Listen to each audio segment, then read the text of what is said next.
I play a character named Travis who is sort of the runt of the group, definitely a little annoying and well-meaning but poorly executed in what he does. I saw all the people that signed on, like Jack Whitehall, Elizabeth Perkins, and I was like, oh my gosh, this could be really special. I like my episode, the noir thing. I think that'll be a fan favorite. It was really well written. My name is Poppy Leo, and I play Grace, who is the younger sister of Zoe. And this season, you find us at Grace's wedding, where, unfortunately, her groom, played by the wonderful Zach Woods, is dead. So it doesn't look good for Grace. In fact, very bad.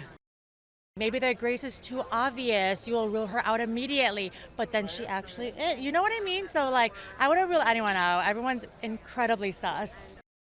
When you find out who it is, it's jaw-dropping. It's shocking. You almost don't want to believe it, but you have to. First season of Afterparty took place at a high school reunion where a group of people got together, had a party, and somebody died, and then everybody's trying to recall what happened to a detective and tell them sort of what happened, but everybody's perspective is told in a different genre of film. So this time it happens at a wedding afterparty where the groom is killed and everybody is trying to figure out who did it.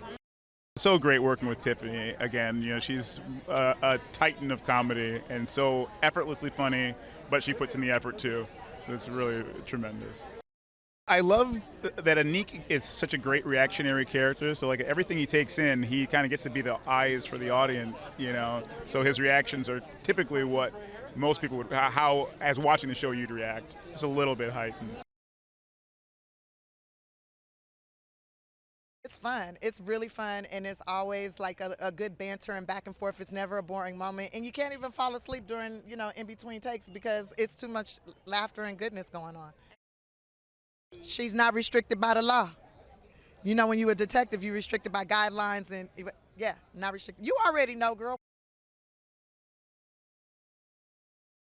It's incredible, like it's a dream come true to be in a comedy, let alone a murder, suspenseful murder mystery. It was the most fun acting job I've had.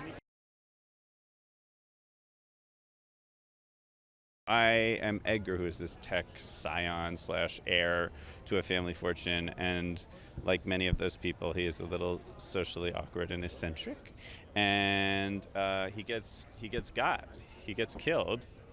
And, mystery ensues. I feel like overflowing with adrenaline. I've been chewing on my own hands. I'm gurning. Is that what it's called when your jaw? I'm falling apart with excitement. The Afterparty is the most fun that murder can be. It is 2.0, Afterparty 2.0. It's bigger. We've got 10 episodes this season. We get to go even further into the origin stories. This season is a wedding. My younger sister is getting married. The groom is murdered. When family gets involved, there's a host of new themes that we get to explore. The stakes are very high.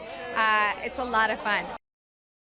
What's cool about the show is I feel like everyone takes turns being the villain and the hero. You gotta watch the whole thing to find out who the real bad guys, gals are. Hannah is an odd duck. She's sort of the reject of the bunch. People can't really follow what she's talking about ever, which is my favorite kind of person to play. But then she also has a really soft, ooey-gooey place in her heart, and we get to see both in the series, which I love. There's nothing that Hannah's not capable of. I'll put it that way. She's always going to keep us guessing, and she can do anything she puts her mind to. This is just a great show. It's a show that you can look forward to tuning into every week with characters that are familiar. Even though it's about a murder and it's a mystery, all the characters are very relatable, and it's nice to see what's going to happen every week, you know, and which genre it's going to be in, which character it's going to be about. So I was just thrilled to be a part of it.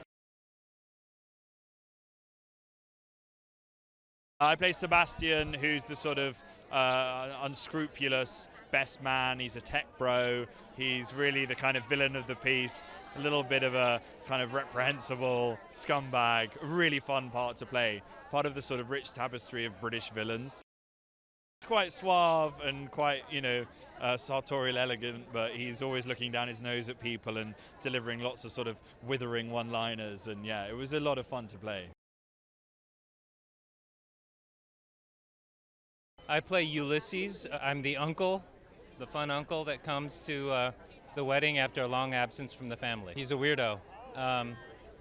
He's a world traveler, a raconteur, sort of the most interesting man in the world type.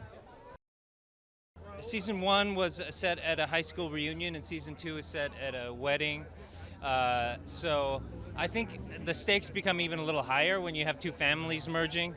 And weddings are a stressful affair, and when things are stressful, they can get really funny.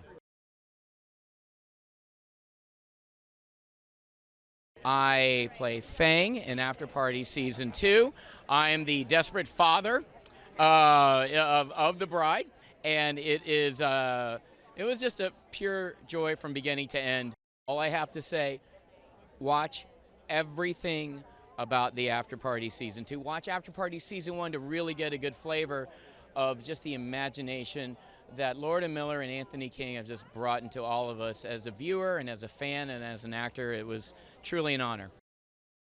Tiffany's an old friend. I've known her from the days we were doing stand-up, so to me, she's always had this undeniable quality.